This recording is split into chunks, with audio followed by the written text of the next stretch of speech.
Well, friends, how are you doing? You doing all right? I'm so glad to see you today. I got a question for you. How are you with names?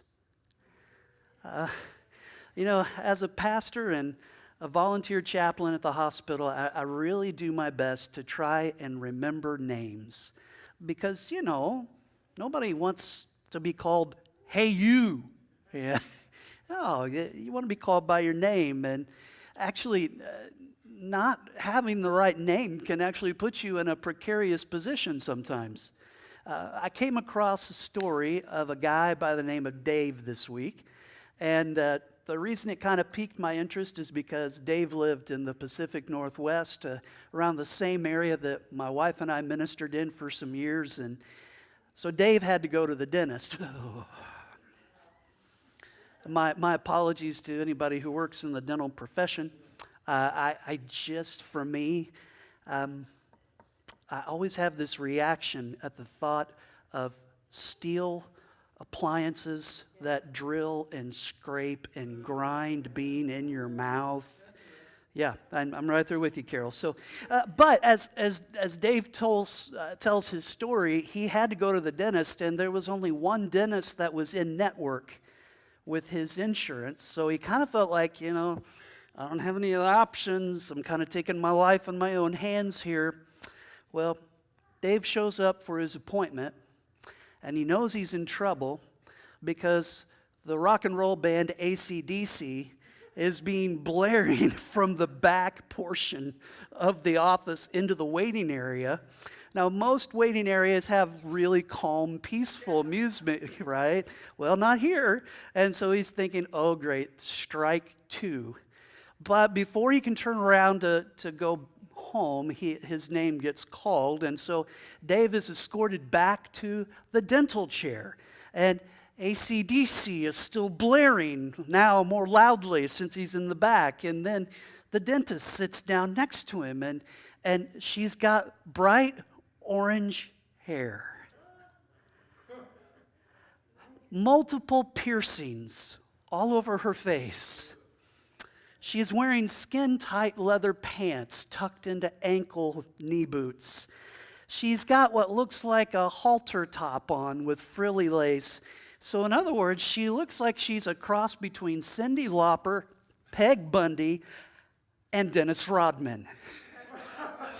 So she sits down next to Dave, glances really quickly at his file, and then kind of tilts him back and asks him to open his mouth. And he's kind of like, okay, this is normal, but I'm still feeling anxious here. But what happened next wasn't so good. She reaches over to the side and she grabs something that appears to be a welder's helmet.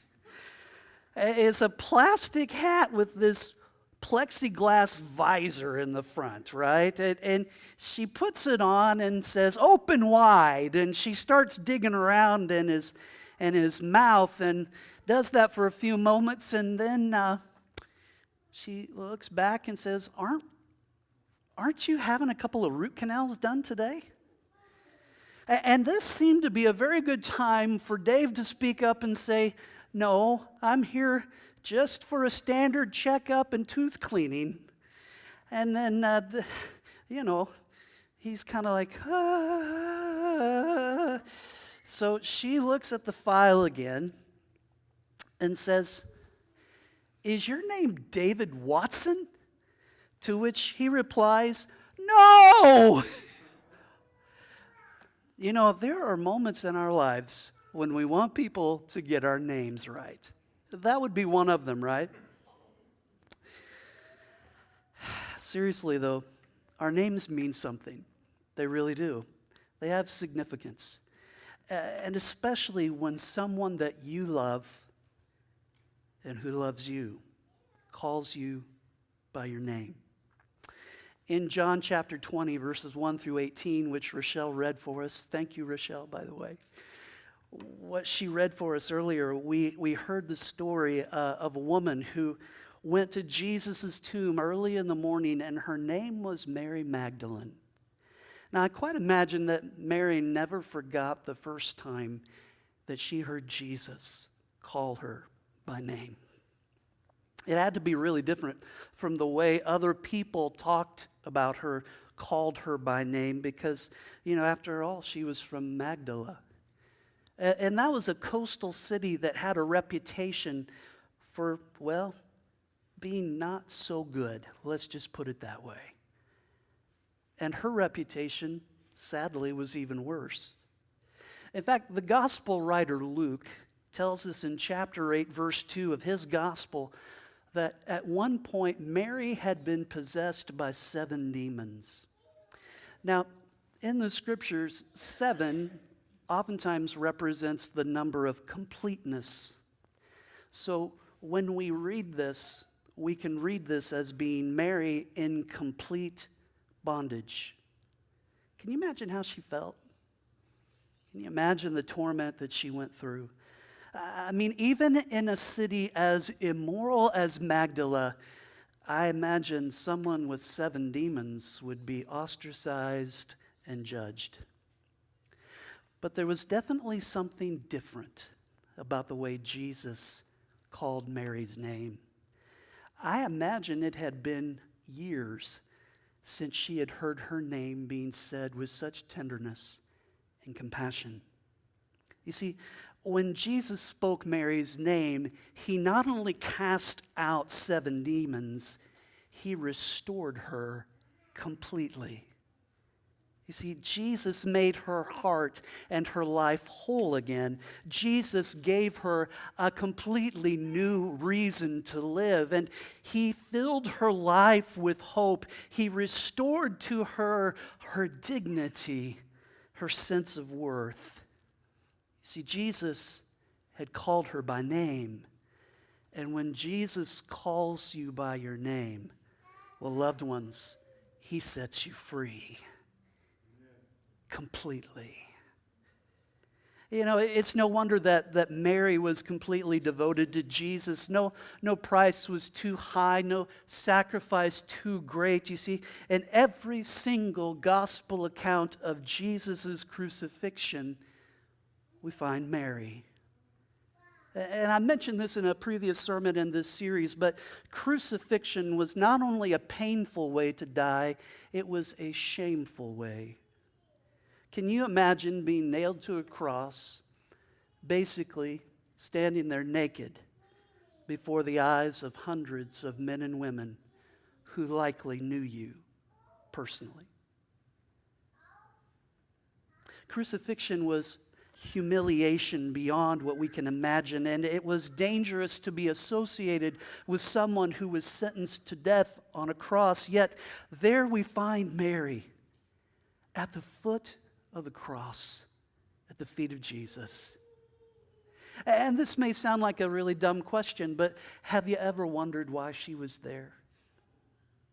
You see, I believe she was there because she couldn't be anywhere else. This is Mary saying, Jesus, when you called my name, you changed me forever. When you called my name, you changed my life forever. So Jesus, whatever shame there is in this for you, I'm going to be here and share it with you. Have you ever wondered why Mary went to the tomb so early on Easter Sunday? You ever wonder why she was the first one there? Yes, she was there to prepare the body, to apply the spices and the ointment for burial. Yes, she was there to clean the blood from his beard, to cleanse the wounds that he'd suffered. Yeah, she was there. She was there to mourn. She was there to grieve. But I really believe the real reason that Mary was there was because she loved Jesus. See, love was what had brought her to the cross. Love for Jesus brought her to the tomb that day. But friends, we have to remember this. Mary didn't know that it was Easter. She had no idea that the grave was going to be empty. She wasn't planning on seeing a dead man who had been raised alive. She had none of that.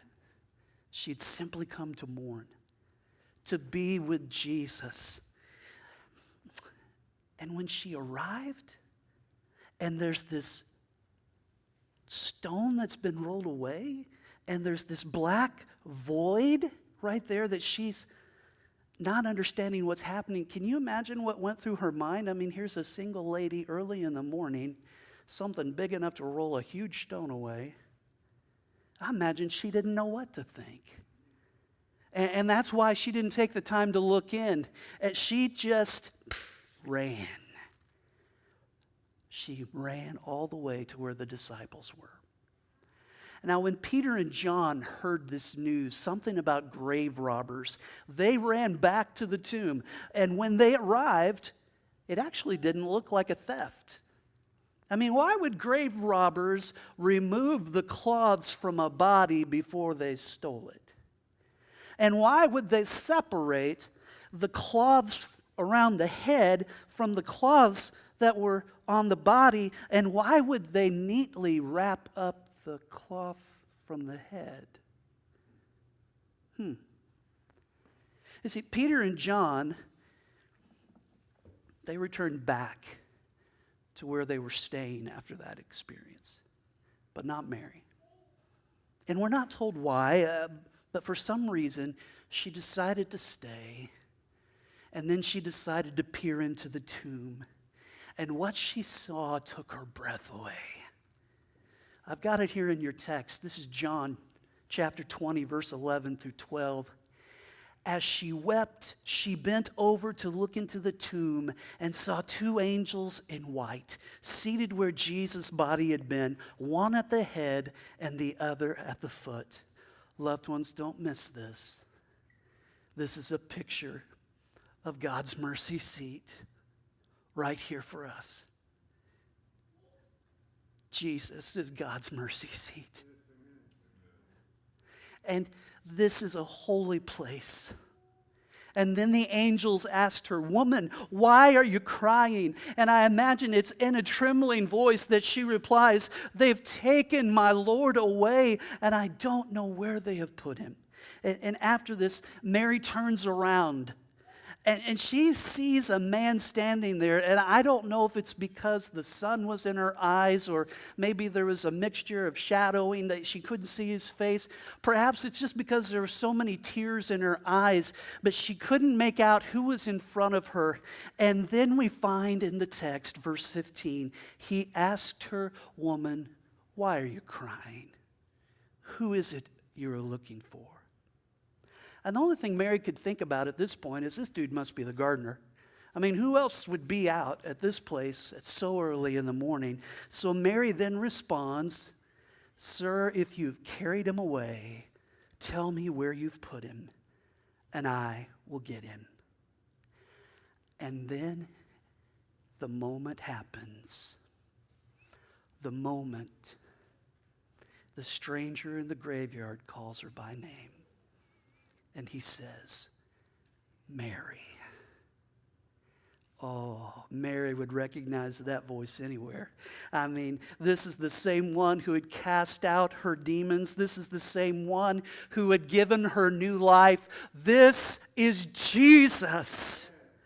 And Mary falls to her knees and throws her arms around his feet and cries out, "Rabboni," which means teacher.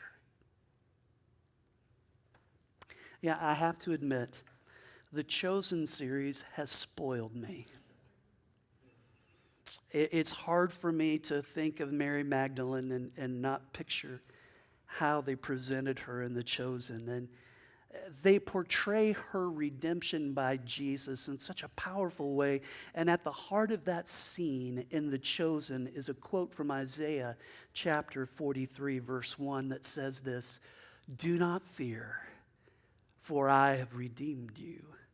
I have called you by name. You are mine." Now, I don't know if Jesus really said that to Mary. I don't know what Mary might have been thinking. I kind of hope that Jesus said that. But this I can tell you with all certainty. Earlier in Jesus' ministry, recorded for us in John's Gospel, chapter 10, verses 2 through 4, Jesus said this, "The one who enters by the gate is the shepherd of the sheep. The gatekeeper opens the gate for him, and the sheep listen to his voice. He calls his own sheep by name and leads them out. When he has brought out all his own, he goes on ahead of them, and his sheep follow him because they know his voice." Because they know his voice.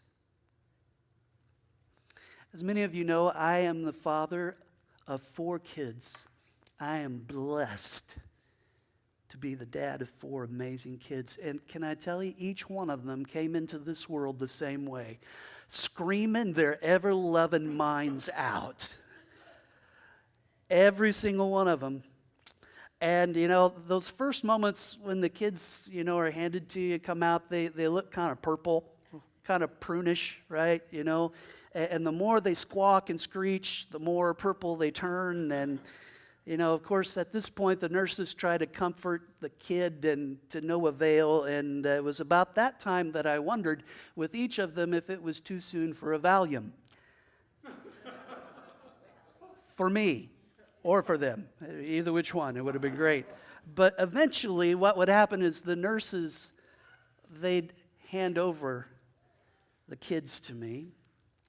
Now, I know you know this, but it bears repeating. I don't have the necessary equipment to satisfy probably what they were longing for. So I decided to try a different course of action. I decided to sing to them and talk to them. And then I'd tell them how much Daddy loved them and how glad that I was that they are mine. And you know what happened? Each one, slowly, they stopped crying. Their eyes that were like this because they were crying so hard gently opened and started looking in the direction of my voice, and they listened. It's almost like they recognized, hey, I've heard this voice before. And the truth is, my kids had heard my voice before. Because with each one of them, I would go up to Zandy's tummy and say something to him and sing something to him, and they had heard it. So when they heard my voice again singing and telling them how much I loved them in the midst of their chaos, they knew that they were safe. They knew they were not alone. Loved ones, he calls his own sheep by name, and his sheep follow him because they know his voice. And this has come to mean so much to me throughout the years because there have been so many seasons of chaos and confusion and tribulations and trials that the only thing that sustained me during the midst of them was that kind, tender, compassionate voice of Jesus saying, "Jeremy, I love you. I'm with you. I'm here. I'm not alone." And maybe that's you today. Maybe you're here today and you need to be reminded of this too. What you're going through, what you've gone through, all of your dreams, all your hopes, all the things that seem like they've just come to an end and you don't know what to do. Please hear me. He knows. And he knows your name. And I want us to watch this video together. Go ahead, Brennan.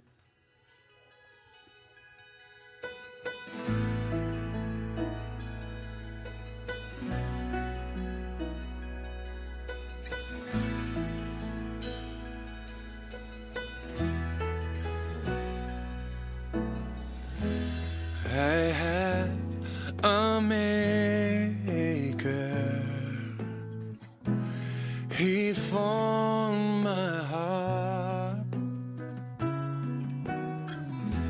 before even time began. My life was in his hand. And he knows my name. He knows my every thought. And he sees each tear that falls and hears me when I call. I have a Father. He calls me his own. He'll never leave me, no, never leave me, no matter where I go. I'm so glad that I can say he knows my name. Oh, yes, he does. He knows my every thought. And he sees each tear that falls and hears me when I call.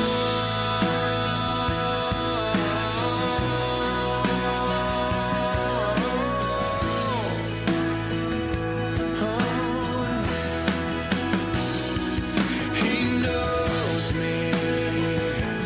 He loves me. He wants me. He hears me when I call. He formed me. And he sees me. Never leaves me. Oh, he hears me when I call.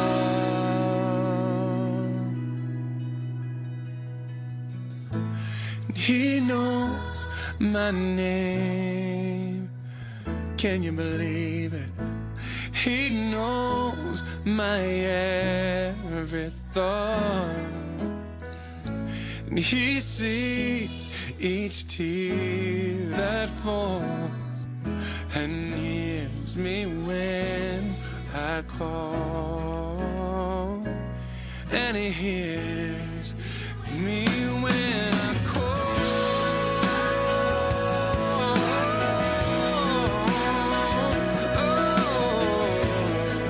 Calling out to you. Yeah, yeah, yeah. He knows me. Oh, he loves me. He wants me. Oh, he hears me when I call.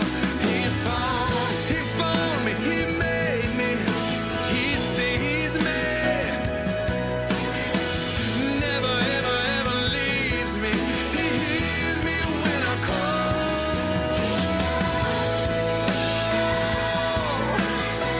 I'm calling out to you, Lord. Let the abandoned, nameless, and the friendless, all animals say, he knows. Oh, he knows my name. I can declare it. He hears me when I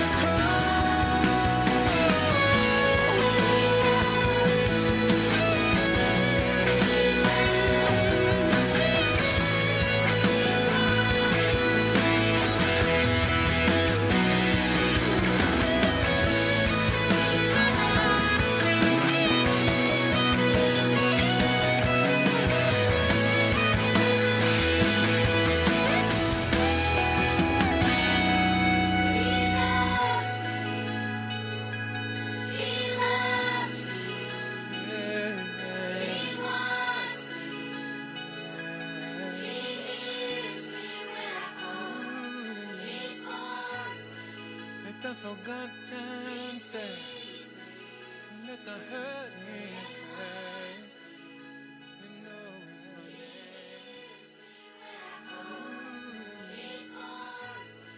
Let the forgotten I'm say, so glad that Jesus let the hurt knows our names. He knows what we're going through in life. and he's with us every step of the way. As we come to a close today, I want us to take just one more thing in. Jesus took time to speak to Mary Magdalene. You know, he didn't have to. Really, he could have just walked right through the middle of Jerusalem and said, I'm back. But he didn't do that. No, Jesus' first appearance was to a single, socially insignificant woman who had a bad reputation in the minds of many people. But isn't that just like Jesus? I want you to know today, just like Mary, you matter. Just like Mary, you have a name, and Jesus knows it. And like Mary, you are important enough to him to be a witness of the greatest news of history, that Jesus is alive, that he is Lord, he is Lord. He is risen from the dead, and he is Lord. Every knee shall bow, every tongue confess that Jesus Christ is Lord. Thanks be to God.